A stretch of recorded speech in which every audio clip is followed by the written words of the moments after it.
Bonjour à tout le monde. Je suis très heureux de partager mon expérience dans la réalisation de tout ce qui concerne les espaces verts d'une manière générale, les parcs et jardins en particulier, et aussi pour les grands espaces comme tout ce qui est en rapport avec le reboisement en milieu forestier et qui nécessite des hectares et de contenance beaucoup plus importante que les espaces verts.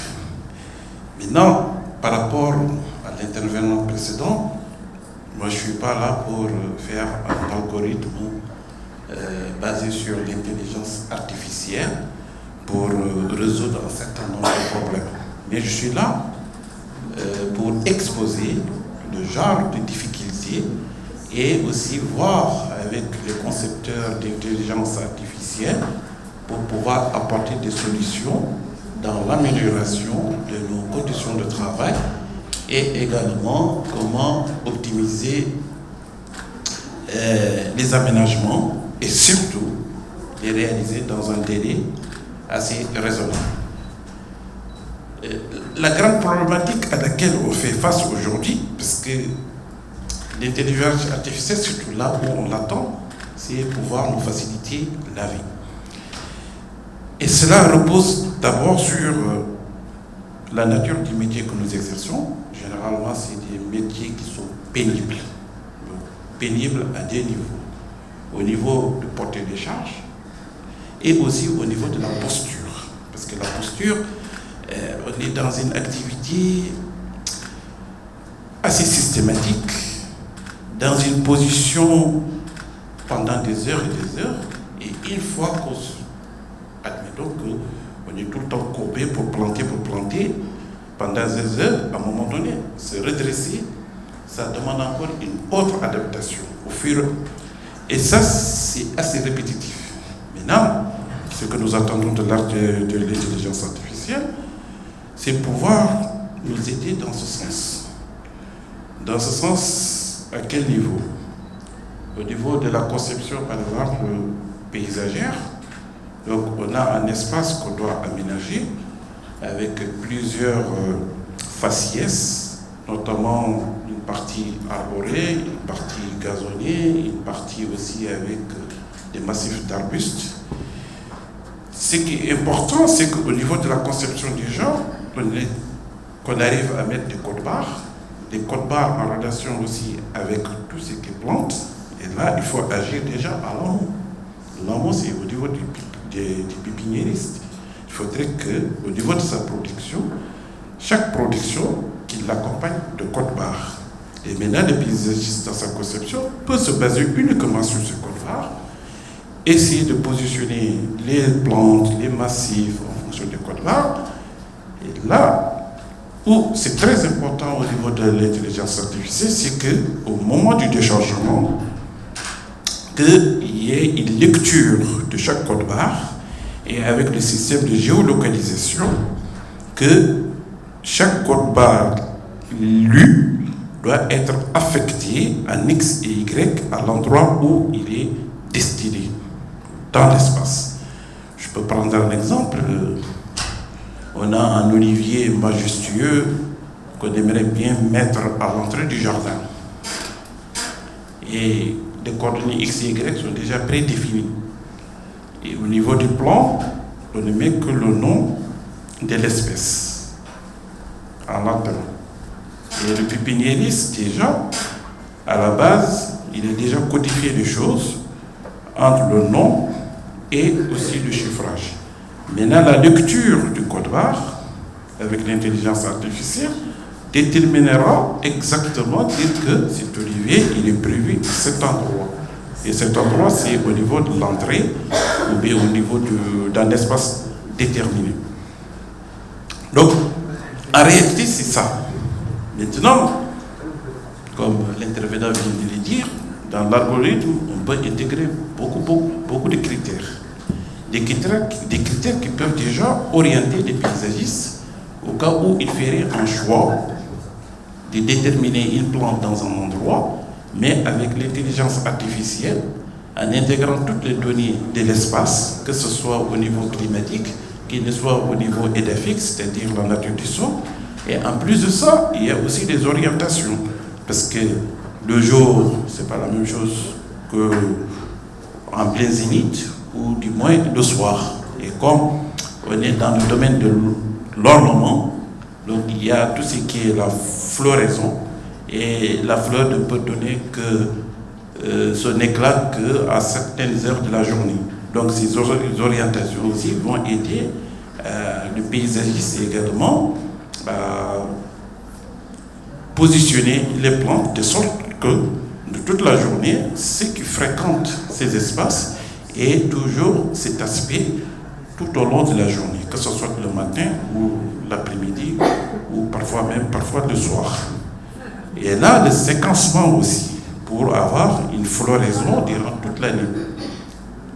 Il y a des plantes qui fleurissent pendant 2 mois ou 3 mois, généralement du mois de février jusqu'au mois de juin. Et d'autres aussi peuvent prendre les relais qui fleurissent à partir du mois de mai, et ainsi de suite. Donc, dans un cycle annuel, ça nous offre une floraison durant toute l'année. Bon, ça, c'est le premier aspect au niveau d'aménagement paysager. Et au niveau aussi de tout ce qui concerne les forêts, en quelque sorte, ça rejoint les premiers points, mais seulement les étendues ne sont pas pareilles. Les espaces verts, on travaille dans un espace qui est assez limité, de l'ordre de maximum 10 hectares, mais dans les forêts, on est appelé à intervenir dans des espaces où c'est plus de 100 hectares. Donc, qui dit 100 hectares parle aussi des degrés de complexité. Parce que, surtout que si on n'est pas en face dans un espace qui est plat, donc c'est un espace parfois qui est vallonné, avec beaucoup de relief, donc des orientations nord-sud, nord-est, et avec tous les microclimats, parce qu'il y a le mésoclimat d'une manière générale, mais chaque espace aussi génère un microclimat suivant l'ensoleillement, suivant l'altitude également. Donc tout ça, l'intelligence artificielle, en intégrant toutes ces données, peut nous aider à dire que dans telle orientation, il serait judicieux de planter tel type d'arbre. Dans un autre aussi, c'est un autre type d'arbre, et également dans les bas-fonds ou bien au sommet des montagnes également. De telle sorte que dans tout cet espace, on est quand même un espace qui est boisé. Et quand on a un espace boisé, surtout à la proximité des barrages, ça nous permet d'augmenter la durée de vie du barrage en stoppant le phénomène d'érosion hydrique qui crée l'envasement du barrage. Parce que avec l'envasement, donc on aura une accumulation de vase au niveau du barrage, et ce qui a pour conséquence de réduire la capacité de rétention du barrage. Donc tout ça, c'est des aménagements cohérents qui doivent se faire à l'amont. Et là, l'intelligence artificielle pourrait nous apporter quand même des solutions innovantes et aussi optimales. Le troisième volet qui m'intéresse beaucoup plus, au-delà de tout ce qu'on vient de voir, c'est de pouvoir mettre en place des systèmes d'arrosage automatique.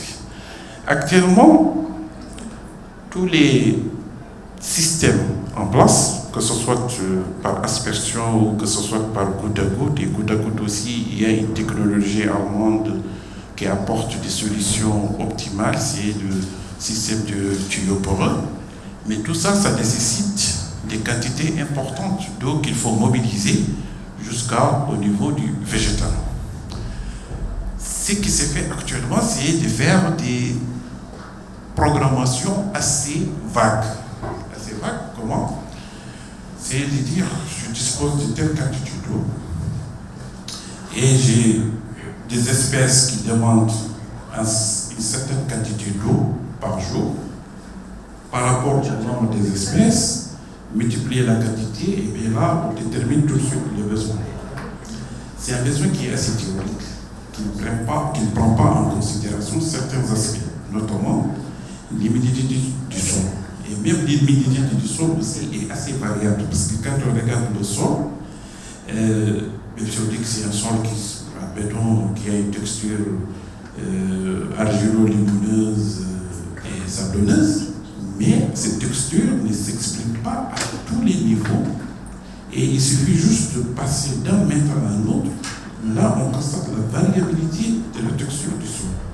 Et de là, s'il y a moins d'argile, donc c'est-à-dire que ça diminue la quantité de rétention de l'eau. Et quand on a une faible quantité de rétention, forcément, il faut encore un peu plus d'apport pour pouvoir satisfaire les besoins des plantes. Maintenant, ce qu'on attend de l'intelligence artificielle, c'est de pouvoir, c'est comme si c'est un scanner qui va balayer tout le sol, et de là, de déterminer les zones. Des zones pour dire que cette partie, effectivement, on ne peut pas faire un arrosage systématique parce qu'il diffère de l'autre zone par sa capacité de rétention. Et de là, ça permet, à l'aide des sondes, qu'on va mettre au niveau du sol qui permettent de mesurer l'humidité du sol, ça apporte un ajustement au niveau du programmateur. Parce que là, si le programmateur c'est préalablement défini un quart d'heure, mais avec les conditions du sol à cet endroit, certainement, au lieu de 10 minutes, il peut apporter un facteur d'ajustement qui réduit la durée et de passer de 10 minutes peut-être à 7 minutes ou bien à 8 minutes, et ainsi de suite. Là, actuellement, tous les systèmes qui sont en place ne sont pas dotés de cette capacité justement d'ajuster. L'ajustement s'est fait au niveau de conditions assez générales, de température et aussi d'humidité de l'air, mais ce n'est pas du tout suffisant pour, surtout qu'aujourd'hui on fait face quand même à une pénurie d'eau, ça il faut le signaler, et donc tout ce qui va dans le sens de l'économie de l'eau, d'une manière parcimonieuse, je pense que c'est le système auquel on doit aller vers et surtout développer. Donc, tout est basé sur l'eau. Si on arrive à maîtriser l'eau, à l'utiliser d'une manière optimale, d'éviter le gaspillage, ça ne peut que nous aider à aller de l'avant et à retrouver nos espaces bien plantés, verdoyants, parce que qui dit espace dit rejoindre en quelque sorte une certaine qualité de vie, compte tenu de la plupart des habitations qu'on a ici. Il y a une forte dominance d'immeubles. Qui dit immeubles, des appartements, donc ce sont des espaces quand même assez réduits. Donc les gens ont besoin surtout d'aller se récréer. Se récréer où? C'est dans des parcs. Et les parcs aussi, il faudrait que ce soit un environnement qui est convivial et qui apporte justement cette variété au niveau de tout ce qui est plantes et au niveau de tout ce qui est occupation, surtout des enfants, des heures de jeu et tout ça. C'est-à-dire, c'est offrir cet espace. Et mais l'espace, il ne faut pas l'offrir aussi dans n'importe quelle condition. Il faut qu'il soit à la hauteur des attentes des populations. Donc, d'une manière générale, si je peux résumer, on fait face à des difficultés de pénibilité au niveau du travail. Là, on sollicite vivement l'apport de l'intelligence artificielle par rapport à ça. Et également, le problème de l'eau.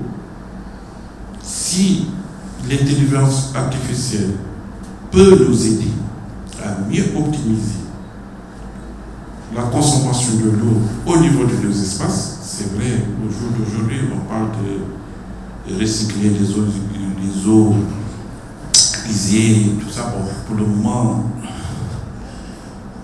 il dit qu'il est là. D'autres villes l'ont installé comme Rabat, Tanger, mais ce n'est pas toujours suffisant.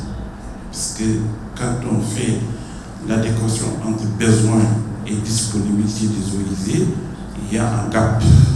Et ce gap, généralement, on le compense aussi avec de l'eau potable.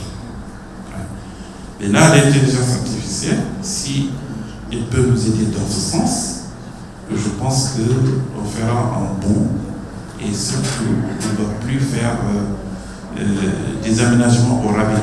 Parce qu'au jour d'aujourd'hui, si vous voulez plus tenir compte de l'eau, au lieu par exemple d'aménager un parc de 20 hectares, on sera obligé de se limiter par rapport à ce qui est disponible, peut-être que la moitié, c'est-à-dire n'aménager que 20 hectares, non 10 hectares, alors que la population attend les 20 hectares. Voilà, donc c'est tout ce que je peux dire à ce niveau. Les problèmes auxquels on est confronté, au niveau de la conception et également au niveau de la réalisation.